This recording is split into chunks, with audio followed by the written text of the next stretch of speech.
salah satu sunnah yang besar, yaitu melaksanakan sholat sunnah Idul Adha secara berjamaah.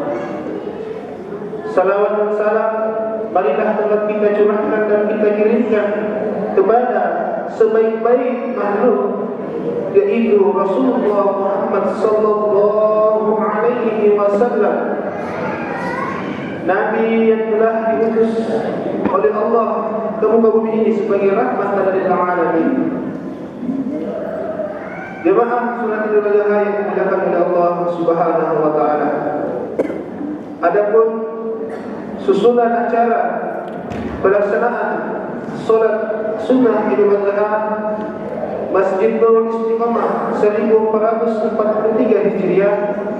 Yang pertama, pembukaan yang sementara berlangsung.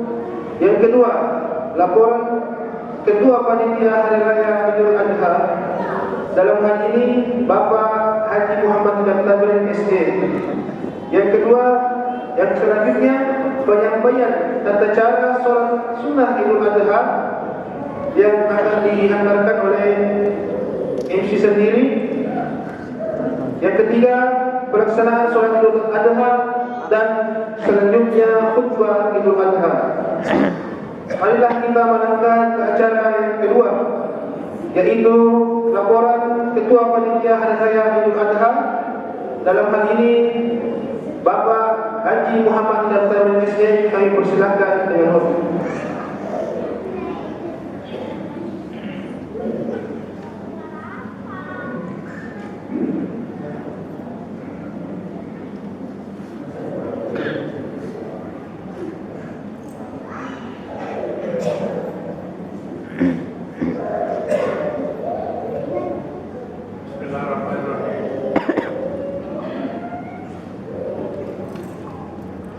Bismillahirrahmanirrahim.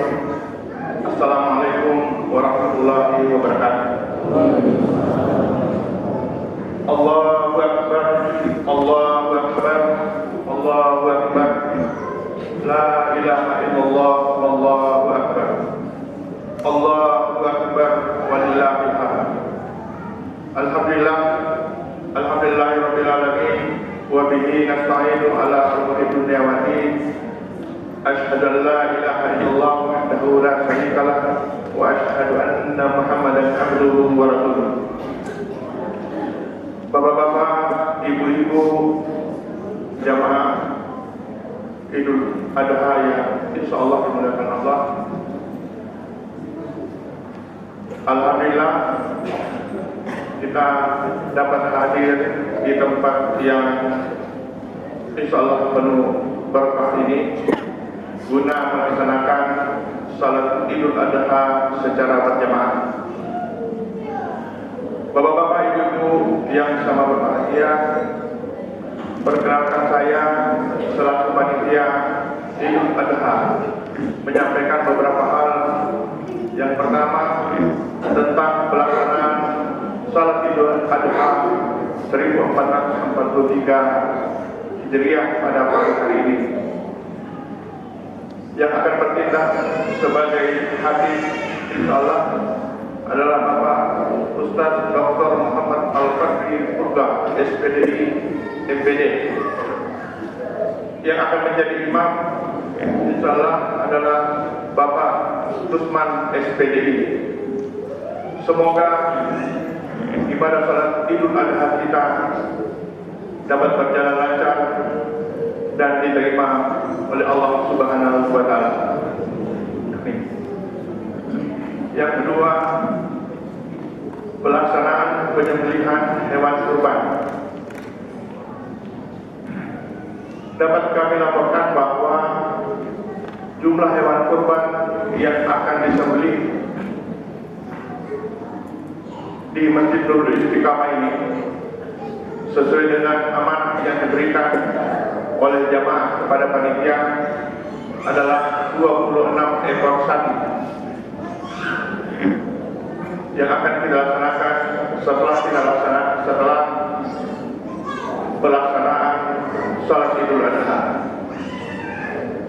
Pendistribusiannya akan nanti kita serahkan kepada peserta untuk mendistribusikan kepada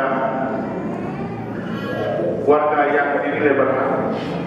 Kemudian yang kedua, kami akan distribusikan juga melalui RT RW, serta kami juga akan distribusikan langsung kepada panti asuhan yang sudah didaftarkan melalui panitia. Pada kesempatan ini kami menyampaikan terima kasih yang tidak terhingga kepada seluruh pihak yang telah memberikan bantuan sehingga pelaksanaan salat Idul Adha dan penyembelihan hewan kurban akan kita laksanakan pada hari ini. Mudah-mudahan bisa berjalan dengan lancar. Kami pada kesempatan itu kami mohon maaf sekiranya terdapat hal-hal yang kurang berkenan. Demikian yang dapat kami sampaikan.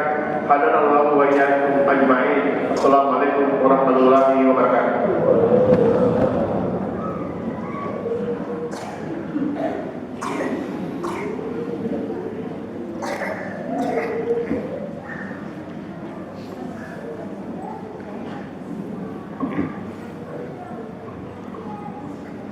Marilah kita melangkah ke acara yang selanjutnya, yaitu penyampaian perihal pelaksanaan tata cara sholat Idul Adha. Sebenarnya kami yakin bahwa insya Allah seluruh jamaah yang hadir pada hari ini pasti kita sudah sama-sama mengetahui bagaimana tata cara pelaksanaan sholat Idul Adha itu sendiri.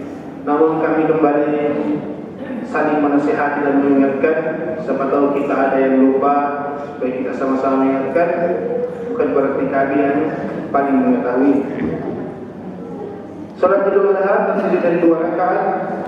Rakaat yang pertama dimulai dengan 7 takbir dan rakaat yang kedua dimulai dengan 5 takbir tanpa menghitung takbir ketika ketika kita bangun dari sujud. Di setiap salah takbir di antara rakaat pertama 7 takbir ini kita membaca subhanallah walhamdulillah wa la ilaha illallah wallahu akbar, kemudian kita takbir ke takbir selanjutnya. Adapun niat sesungguhnya datangnya dari hati. Namun kalau kita memang agak mau pakai bahasa Indonesia atau pakai bahasa Arab, insyaallah Allah yang Maha mengetahui.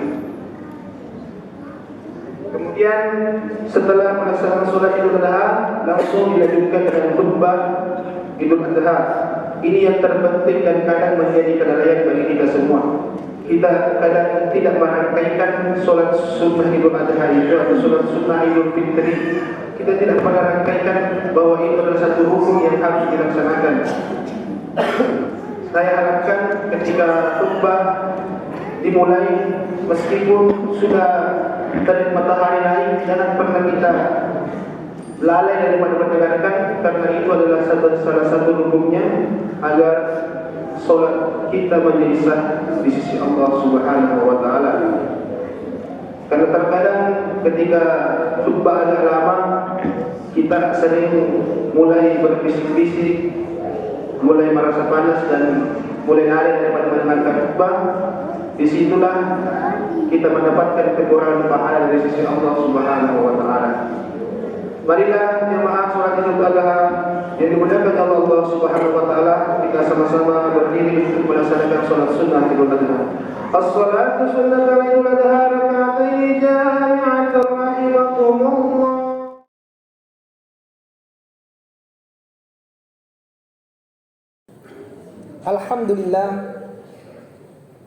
Alhamdulillahilladzi manna alaina bi'idis sa'id wa nawwara lana bi ayyamit tashriq wa ja'ala lana al-adhiyah qudratan li sayyidil anam. Ashhadu an la ilaha illallah wahdahu la syarika lah, syahadatan yansharihu biha as-sudur wa yatma'inna biha al-qulub. Wa ashhadu anna Muhammadan abduhu wa rasuluh sahibul maqamil mahmud. Allahumma salli wa sallim ala Muhammad wa ala alihi wa sahbihi ajma'in. Amma ba'd, Faya ibadallah, ittaqullaha fis sirri wal alaniyah takunu minal faizin wamtathilu biqaulihi ta'ala fil Qur'anil Karim. Faqala Allahu azza wa jalla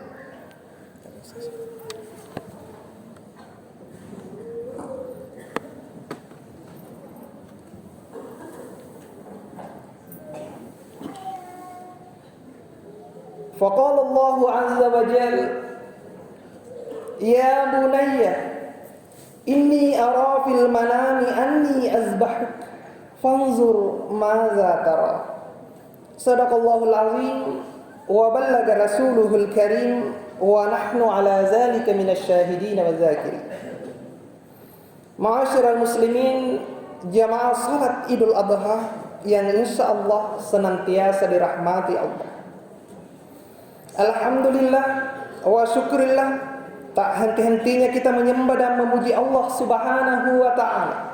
Sebagaimana Allah tak henti-hentinya menurunkan rahmat dan kasih sayangnya kepada kita semua, sehingga kita dapat mengayunkan tangan, melangkahkan kaki untuk datang berkumpul di tempat ini dengan satu niat semata karena Allah, sekaligus menjadi harapan penyambung silaturahmi dan ekspresi kegembiraan melalui pelaksanaan salat Idul Adha pada hari ini.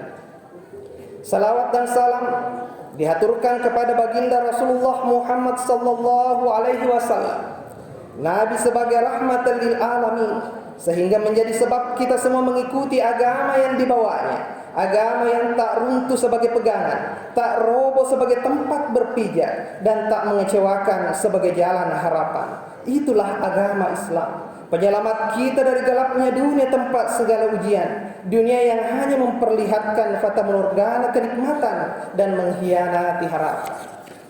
Oleh karena itu, jangan biarkan hati kita menciut melihat ketakjuban duniawi, apalagi sombong dengan anugerah sementara. Kuatkan keyakinan kita bahwa takkan terbenam matahari sebelum sore dan takkan terbit sebelum pagi, lalu kemudian dimimani di dalam lubuk hati yang paling dalam, yaitu istiqamah berpegang teguh kepada kitab Allah Subhanahu wa ta'ala dan hadis Nabi sallallahu alaihi wasallam. Allahu akbar, Allahu akbar, Allahu akbar, walillahil hamd. Ada dua istilah yang diberikan pada hari ini sehingga dianggap sebagai hari besar Islam, yaitu yang pertama diistilahkan Yaumul Hajjil Akbari, hari haji besar.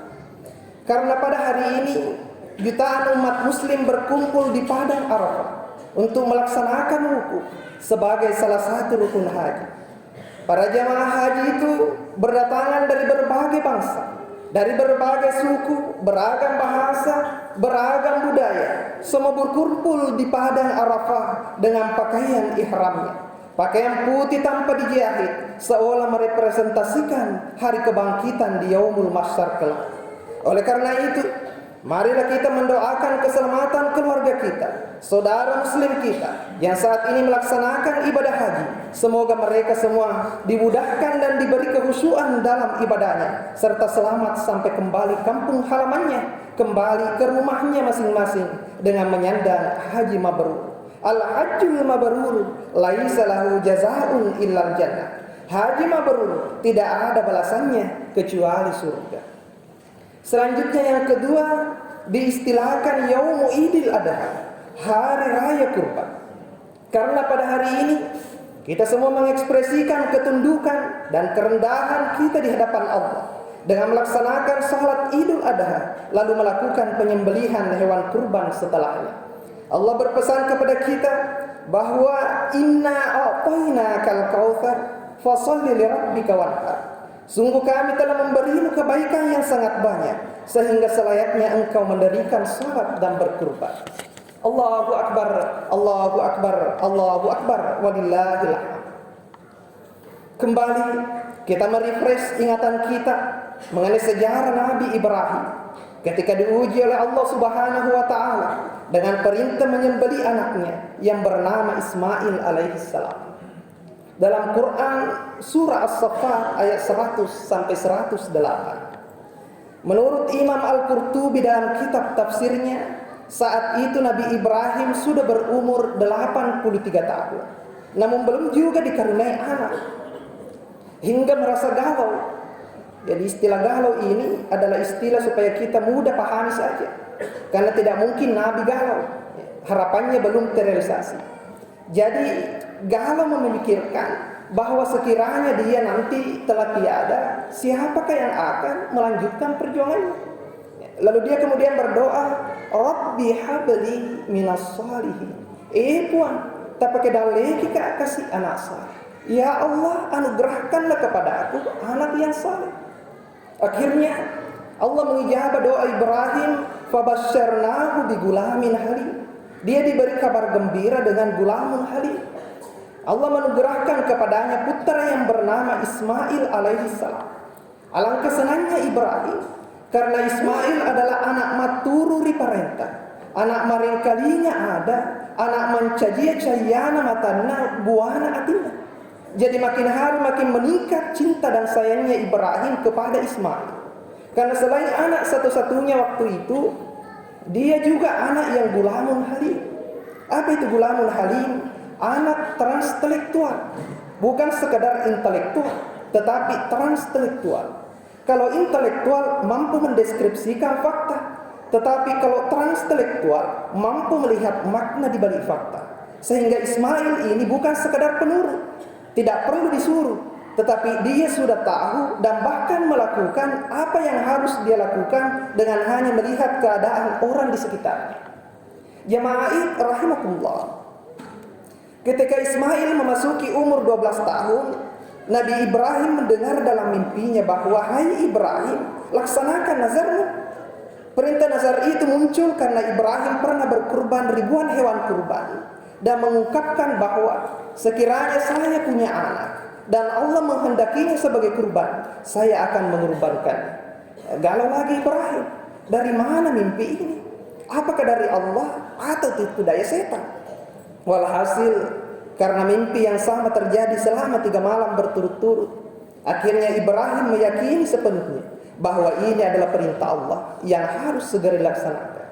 Dijelaskan dalam kitab tafsir Jalalain bahwa tidurnya Nabi adalah matanya yang beristirahat, matanya yang tertutup, tetapi hatinya tetap terjaga. Ketika Ibrahim ingin menyampaikan perintah Allah itu kepada anaknya, Ibrahim memanggil baik-baik Ismail. Langsung dipeluk anaknya sambil menetes air matanya karena mengingat perintah Allah dalam mimpinya. Percakapan tersebut diabadikan dalam Al-Quran. Ya bunayya, inni ara fil manami anni azbahuk fanzur maza tara.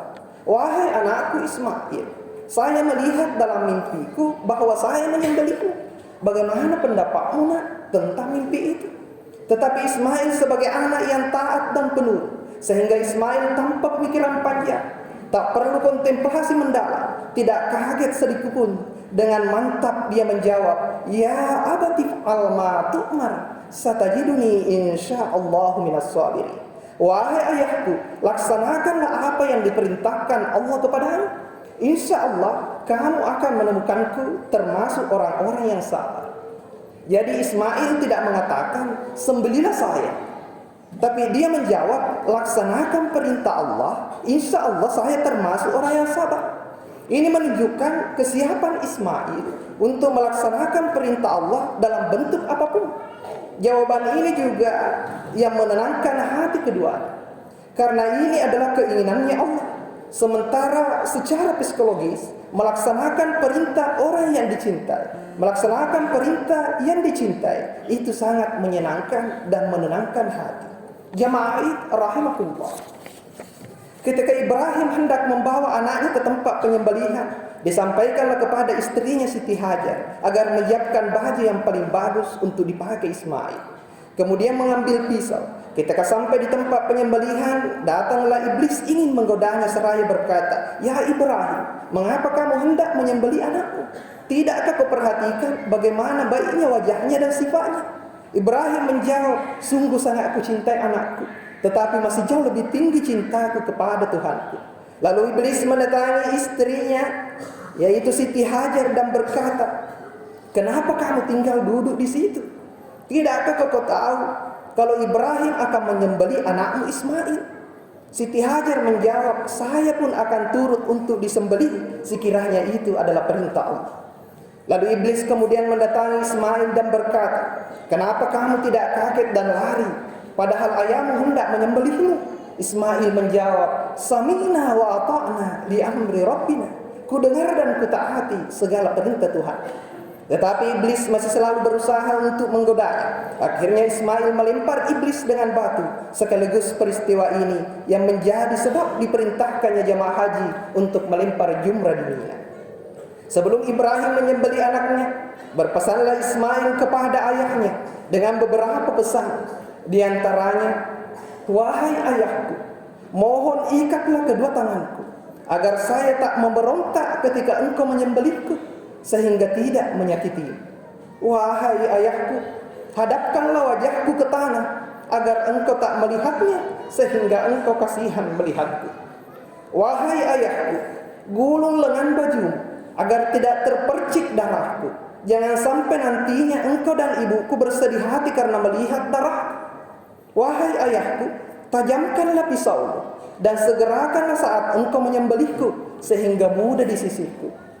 Wahai ayahku, ketika engkau telah kembali ke rumah nanti, sampaikanlah salam permohonan maafku kepada ibuku, dan kuatkanlah hatinya untuk menyabarkan segala perintah Allah. Wahai ayahku, jangan sampai selalu ada anak-anak laki-laki yang datang bermain di dekat ibuku, agar tidak muncul ingatannya kepadaku, sehingga dia rindu dan kasihan kepada aku. Jamaah rahimakumullah. Walhasil setelah Ismail menyampaikan pesan-pesannya, maka berserah dirilah keduanya kepada Allah dengan posisi siap menyembelih sambil membaca Bismillah Allahu Akbar. Kemudian disembelihlah Ismail, tetapi kulit tak terluka, daging tak robek, urat tak mau putus, darah tak menetes, karena rahmat Allah pisau tak berfungsi. Ismail pun berkata, wahai ayahku, jangan kau lihat wajahku, karena mungkin engkau kasihan sehingga pisau tak berfungsi. Agak nak betan di pisaunya Ibrahim ribatu, dan batu itu terbagi dua saking tajamnya pisaunya Ibrahim. Terdengarlah oleh Ibrahim suara panggilan Allah melalui perantara Jibril. Wa nadainahu ayya Ibrahim qad saddaqta ru'ya inna kadzalika najzil muhsinin. Wahai Ibrahim, sungguh kau telah melaksanakan perintah dalam mimpimu. Sungguh ujian ini hanya dapat dilalui oleh orang-orang muslim. Digantikanlah posisi Ismail dengan kibas, binatang dari surga yang dibawa oleh Jibril. Inilah sejarah mengapa sangat dianjurkan pelaksanaan kurban oleh Nabi Muhammad sebagai penghormatan kepada leluhurnya, yakni Ibrahim. Nabi bersabda, barang siapa yang mampu untuk berkurban tetapi tidak berkurban, maka tidak perlu mendekati tempat salat. Bukti betapa dianjurkannya ibadah kurban ini oleh Nabi Muhammad sallallahu alaihi wasallam. Allahu Akbar, Allahu Akbar, Allahu Akbar, walillahil hamd.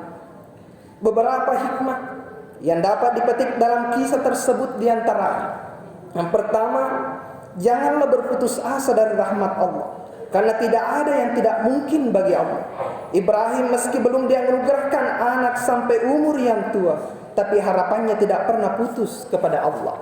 Nilai demokratis bahwa Ibrahim tidak memaksakan kehendaknya kepada anaknya, meskipun dia sudah yakin bahwa ini adalah kebaikan dan perintah Allah, tetapi dia masih menanyakan pendapatnya anaknya. Yang ketiga, ada nilai tawakal, yakni ketika Ibrahim bersiap menyembelih Ismail dan Ismail berada pada posisi bersiap untuk disembelih, keduanya berserah diri kepada Allah Subhanahu wa taala, sebagaimana diceritakan dalam Quran surah As-Saffat ayat 103. Falamma aslama wa tallahu lil jabin. Menariknya, Allah menempatkan kata aslama berserah diri lebih awal dari kata tallahu lil jabin, memiringkan pelipisnya, posisi siap untuk disembelih. Ini menunjukkan bahwa tawakal itu bukan akhir dari ikhtiar saja, tetapi mengawali ikhtiar, menemani ikhtiar, dan mengakhiri ikhtiar. Sehingga tawakal itu dapat menjadi pengokoh kekuatan lahir dia dan penyemangat kekuatan batinnya. Orang tawakal tinggi semangat kerjanya, tidak mudah putus asa dan jauh dari rasa kecewa. Yang keempat, pentingnya keikhlasan dan kesabaran dalam melaksanakan berbagai perintah Allah. Kuncinya adalah sabar, sebab sabar merupakan instrumen utama untuk merasakan kode ilahi. Dijelaskan dalam Al-Quran, Innallaha ma'as sabirin. Sesungguhnya Allah bersama orang-orang yang sabar. Jadi orang yang ditempatkan Allah pada situasi yang menghendaki dia harus bersabar, sebenarnya perlu berkontemplasi secara mendalam, karena ternyata orang yang demikian itu sedang digombal oleh Allah, sedang dirayu sama Allah, karena Allah ingin bersamanya, tetapi kepekaan ilahinya yang belum muncul. Yang kelima, pentingnya menghargai leluhur dan melestarikan adat. Hal menarik pada disyaratkannya ibadah kurban adalah ketika Muhammad ditanya oleh sahabat, "Wahai Muhammad, kenapa kamu berkurban?" Muhammad menjawab, "Ini kebiasaannya Ibrahim, untuk penghormatan dan pengingat terhadap kakekku, leluhurku Ibrahim." Sehingga praktik kebiasaan leluhur yang sudah menjadi adat untuk menghormati dan mengenal leluhur selama tidak merusak akidah tauhid, itu tidak masalah bila dilaksanakan. Apalagi dijelaskan dalam Al-Quran bahwa walikulli ummatin nabiyun, setiap umat memiliki nabi. Jadi orang Bugis Makassar pada dasarnya memiliki leluhur yang boleh jadi adalah Nabi Allah yang hidup di masa sebelum Muhammad. Dia memiliki tradisi adat yang dipenuhi dengan nilai-nilai Islami. Bahkan foto leluhur Bugis Makassar tidak satupun bertentangan dengan Al-Quran. Misalnya, Reso Patemangingi Naletepa Mase Dewata. Ini sangat relevan dengan ayat Innallaha ma'as sabirin. Ma'asyiral muslimin rahimakumullah. Sebelum khutbah diakhiri dan khatib meninggalkan mimbar ini, izinkan saya untuk menyampaikan pesan-pesan kota Bugis di antaranya. Sero ibu wujud temetie na ence pulana pak disengebu atau tu lampu tepet dewe na tapa pulana tepemu boleh-boleh itu nangan malasie na manandunga paringaram amala pak disengemu tepet tentuamu apa sewa nyawa apa kasiwi apa sumpah atak butur apa kitamu rirupan na kabah kau saini panas saini akka tengenna atai riapongenna kuang. Sebagai penutup kata, kenanglah aku di putihnya tepung, ku balas kenangan di manisnya gula. Berkelendan rindu di parutan kelapa, kita bertemu di onde-onde. Ingatlah aku setitik jarum saja, kan ku kenang di kau seumur hidupku. Sekiranya nanti kita berpisah, sementara rindu mendatangimu, menengadah ke langit, di bulan kita bertemu pandang. Sebuah tanaman bunga ku tinggalkan untukmu. Bila esok ternyata daunnya layu, siramlah dengan haru kenangan indah sehingga menjadi harapan baik dan pengobat rindu. Barakallahu li wa lakum fil Qur'anil Karim wa nafa'ni wa iyyakum bima fihi minal ayati wa zikril hakim wa taqabbala minni wa minkum tilawatahu innahu huwas samiul alim.